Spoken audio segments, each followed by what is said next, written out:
akka hoolaa qalamtuu ajjeesamtu guyyaa guyyaa waan ta'eef kuni bittaan biyya kanaa uummata kanarratti deebee xiyyeeffatee tokkummaa biyya kanaa deebisee dhaabuudhaaf haqa ummatootaarra immoo ejjetee dhaabbatuudhaaf waan inni carraaqaa jiruu fi deebee wal'aansoo kanaan dura goonertu waan nu deebiseef waamicha kana beeksisuu barbaanna.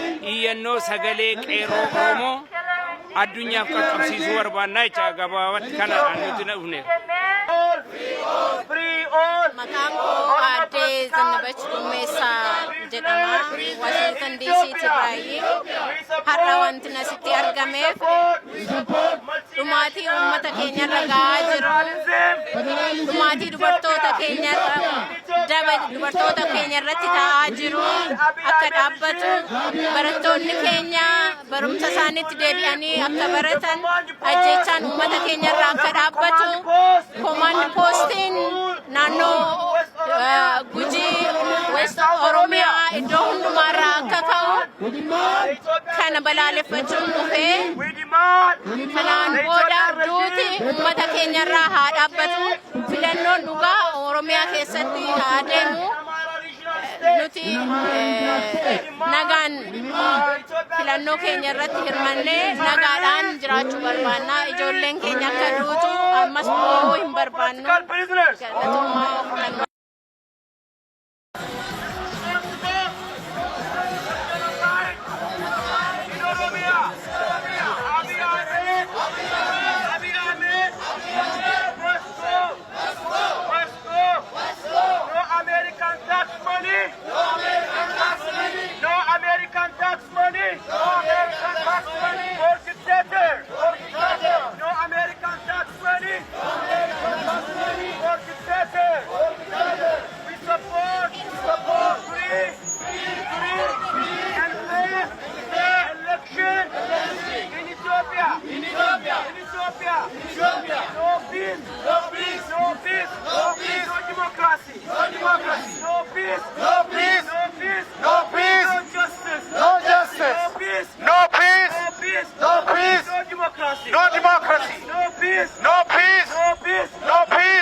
Tolcha wajjin jedhama.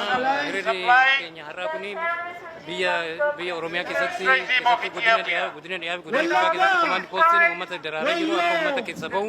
Kanaaf hiriira kana kan baane Oromoon bakka adda addaatti yoo jira biyya naannoo Amaaraa keessatti barattoonni Oromoo ta'an isaanii baay'ee rakkoo guddaa keessa jiru, reebbamaa jiru, biyya isaaniitti deebi'uudhaaf karaa deebi'uu hin dandeenye naannoo adda addaa keessa rakkoo guddaatti keessa jira.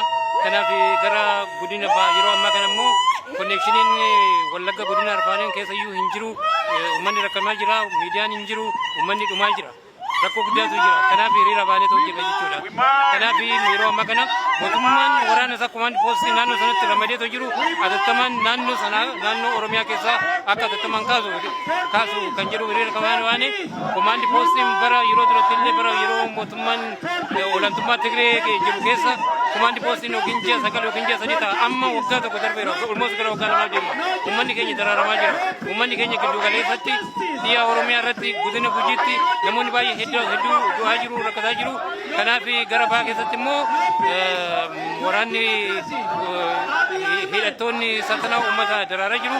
Kanaaf jecha hiriira kana baanee kana mormii kana baanee iyyannoo keenya mootummaa biyya kanaatti warra mirga dhala namaa eegaletti dhiyeeffachuudhaaf barbaanna.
must stop financing the dictator, the killer regime in Ethiopia.